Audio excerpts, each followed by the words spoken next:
Para a gente que está preparando o mês para fim de semana aqui, certa temporada está na banda, nós temos o top de produto que o mestre tem como parte da preparação.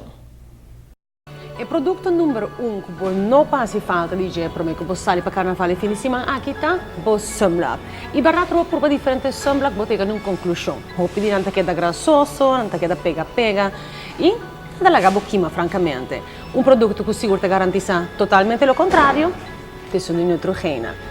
Pegajoso, at all, grasoso, tampoco. Seco, não é o que me encanta. E o que me gusta mais de tudo, me é um fan de gel, tá? Sprayer. Sprayer aqui é fácil, fora botin hopi gente para preparar para o carnaval, bota spray rapidamente e creme ni tan lines bota wal. Hopi importante.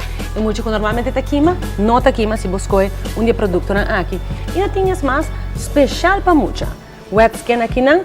SPF 70. Hopi importante. Ultimate Sport naturalmente te ajuda a pôr botar soda, etc. durante o carnaval e não é um problema. Poner bolista.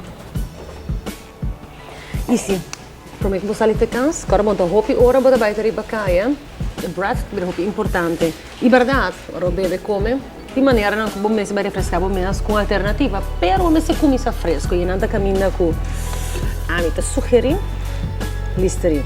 Me encanta esse sabor aqui, para sobrar. É fresh, é doce, muito importante é prevenir uveitis, plaque, mas o mais importante é tudo mal aliento. Com esse aqui, mal aliento não tem problema e que esse aqui tem garantia que o breath te queda fresco. E pessoa que toque arte seguro, tem tamanho chiquito também.